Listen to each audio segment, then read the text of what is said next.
Валлар Моргулис, друзья. В «Игре престолов» одной из главных загадок является персонаж Азор Ахая, а вернее не он сам, а то, кто из нынешних героев может им оказаться. О самом Азор Ахае есть отдельное видео, ссылка на него, конечно же, будет в описании. А в этом ролике хочется обсудить легенды, связанные с этим легендарным персонажем, и другие не менее интересные факты, относящиеся к первому появлению иных в мире льда и огня. В свет вышла книга, которая может соперничать с «Песней льда и пламени» по откровенности и многочисленности любовных сцен. Это роман князя Процента 69 плюс-минус 1 равно Адхок, главный герой которого носит зубодробительное имя Акимганим Гарганой. На первый взгляд может показаться, что все, что его интересует, это женщины, но не все мнения так однозначны.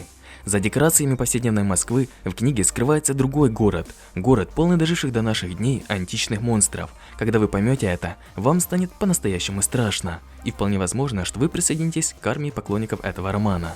И в общем, да, у меня даже где-то там закралась мысль, а вдруг князь Процент это на самом деле альтер-эго Пелевина? И это потрясающий перформанс. Что-то на уровне Павленского, а может быть даже и выше.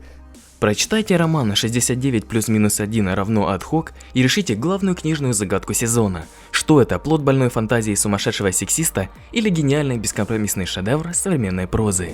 Долгая ночь – легендарный период, многолетняя зимняя ночь, которая накрыла Вестерос и Эссес, а может и весь мир, около 8000 лет назад, и продолжалось целое поколение.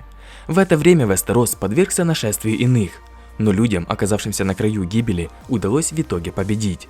Предания утверждают, что некий герой заручился помощью детей леса, и люди в рассветной битве разбили иных и прогнали их на далекий север. Когда долгая ночь окончилась, люди построили на севере материка колоссальную стену, и ночной дозор по сей день охраняет ее, ну или же в сериальной вселенной охранял, на случай нового прихода долгой ночи и иных. Все мы знаем об огромной стене на севере Вестероса, предназначенной для защиты царства людей. Но мало кто знает, что что-то похожее есть и в Эссесе. Между кровоточащим морем и утренними горами выстроена линия громадных крепостей из массивных черных плит. Известно, что 5 крепостей старее, чем сама Золотая Империя Ити. Некоторые говорят, что их воздвиг сам Жемчужный Император на заре Великой Империи, чтобы не пускать Льва Ночи и его демонов в земли людей. Каждая из крепостей настолько велика, что способна вместить в себе до 10 000 воинов, а стены каждой в высоту достигают 300 метров. Напомню, что высота стены в Вестеросе на 100 метров меньше. Возможно, строителями этих крепостей являются те же люди, что и строили Асшай, ведь нам известно, что там дома построены из такого же материала.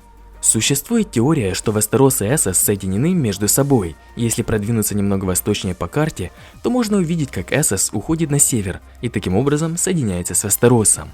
Во время долгой ночи белые ходаки угрожали не только Вестеросу, но и Эссесу, и после того, как Азор Ахай с помощью своего меча Светозарного победил тьму, итийцы построили эти крепости для защиты от, возможно, новой угрозы. Это красивая теория, но я ее не поддерживаю, и дальше попытаюсь объяснить почему. Начнем с того, что вряд ли Вестерос и Эссес как-либо соединяются. Судя по известным нам данным, от нас скрыта где-то четверть карты Эссеса. И для того, чтобы соответствовать этому, территория Эссеса должна начинать идти на север уже сразу за границами известной карты. А это вряд ли так, так как моряки иногда заплывают в воды тысячи островов, а это уже почти восточная граница карты. И как мы знаем, нет никаких сообщений о том, что материк уходит на север. Да и это было бы как-то уж сильно притянуто за уши, если бы Эссес имел вот такую форму. Второй причиной, по которой эту теорию можно считать ложной, являются сами крепости. Они построены из массивных черных плит, а как мы знаем, из такого же материала построен Асшай. Город, о котором ни одна запись и ни один человек не помнят даты его основания и того, кем он был построен. Логично предположить, что крепости строили те же люди или кто бы это ни были, что строили и Асшай, и это было намного раньше вторжения в Вестерос белых ходоков. Цивилизация Вестероса на тот момент намного отставала по развитию от своих восточных соседей, но у них все же сохранились легенды об этом событии. А у жителей Эссеса, если бы крепости Асшай построили 8000 лет назад, точно обладали бы хоть какими-то сведениями. И такие размышления приводят нас к выводу, что 5 крепостей были построены задолго до долгой ночи и вторжения иных. Следующим фактом, на который хотелось бы обратить внимание, является то, что на Эссесе построены крепости, а в Вестеросе стена, возле которой уже строили замки. Не замечаете отличающиеся подходы? Крепости, какими бы они большими ни были, не могли гарантировать стопроцентной защиты от нечисти. ведь было бы трудно контролировать всю территорию между ними. А это означает, что они строились для какой-то другой цели, например, для сдерживания больших армий и вторжения недружелюбных соседей. Я веду к тому, что будь там угроза со стороны иных, они могли также построить стену из тех же массивных черных плит, что и замки, ведь замок высотой 300 метров они смогли построить, а это, напомню, на 100 метров больше, чем высота стены Вестероса. Вы можете задаться вопросом, да как же тогда было на самом деле? И будете правы, это очень интересный вопрос. Вот что я предполагаю. Причиной долгой ночи на планете Игры Престолов стал император Кровавой Яшмы, 9-й и последний император Великой Империи Зари. После смерти опалого императора престол перешел к его дочери, которая назвала себя Аметистовой императрицей. Ее правление длилось недолго, поскольку ее младший и завистливый брат сверг и убил императрицу, провозгласив себя императором Кровавой Яшмы и установив в стране жестокую тиранию. Император практиковал черную магию, пытки и некромантию, обратил весь свой народ в рабство, был женат на женщине-тигре, ел человеческое мясо и отступил от истинных богов, став поклоняться камню, упавшему с неба, скорее всего метеориту, создав церковь звездной премудрости. В отчаянии от зла, что творилось на земле, Дева из Света отвернулась прочь от мира, что позволило Льву Ночи явиться на землю и нести людям кару во всем своем гневе. События эти окончились тогда, когда явился великий воин Азур Ахай и вдохнул доблесть в сердца людей, и повел отважных стратников в битву с огненным мечом светозарным в руках, и тьма была развеяна, и свет и любовь возвратились на землю.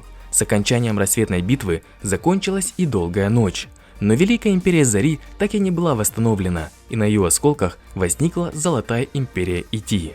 Таким образом, что мы имеем? Из-за действий императора Кровавой Яшмы наступает долгая ночь.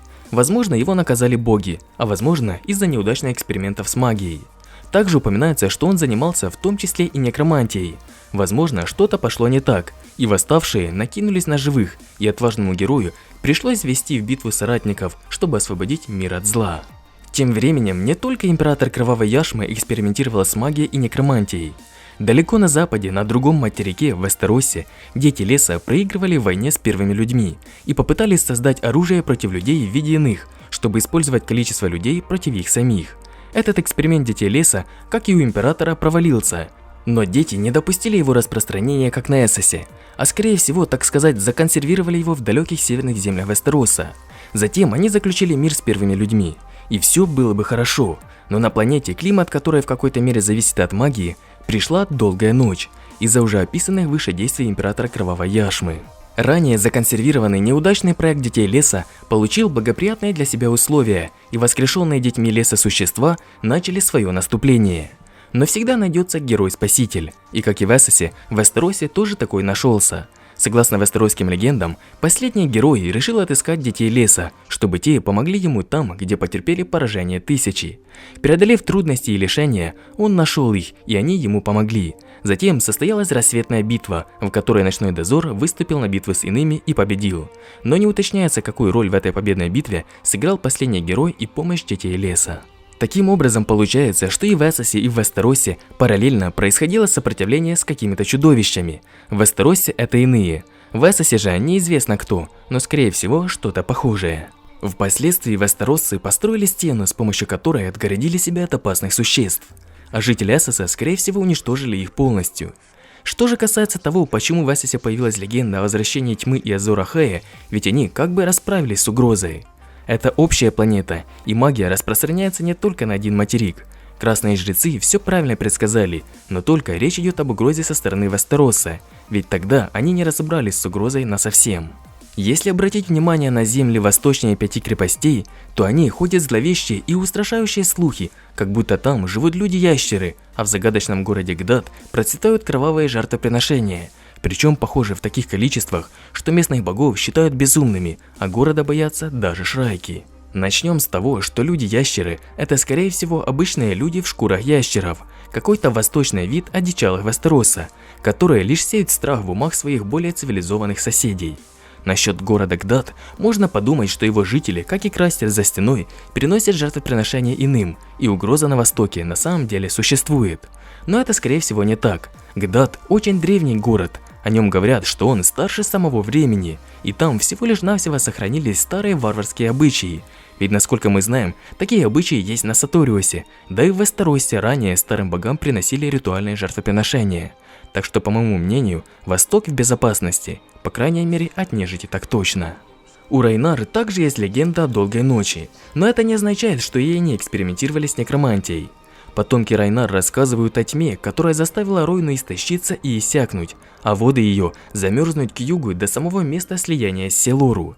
По их версии, герой убедил младших детей матери Ройны, младших богов вроде Крабьего Короля и Речного Старца, отвлечься от распри и объединиться для того, чтобы спеть тайную песню, которая возвратила день. Скорее всего, тьма, которая накрывала весь мир, напугала Райнар, и они начали молиться своим богам. И когда все завершилось, они объяснили для себя это тем, что им помогли их боги. Но в этой истории есть одна интересная деталь. Ройна, с их слов, замерзла до места слияния с Селору. Таким образом, мы можем предположить, до какой широты многолетняя зима накрыла планету. Как вам мои мысли и предположения? Разделяете их, согласны или все же считаете, что Вестерос соединен с Эссосом на севере?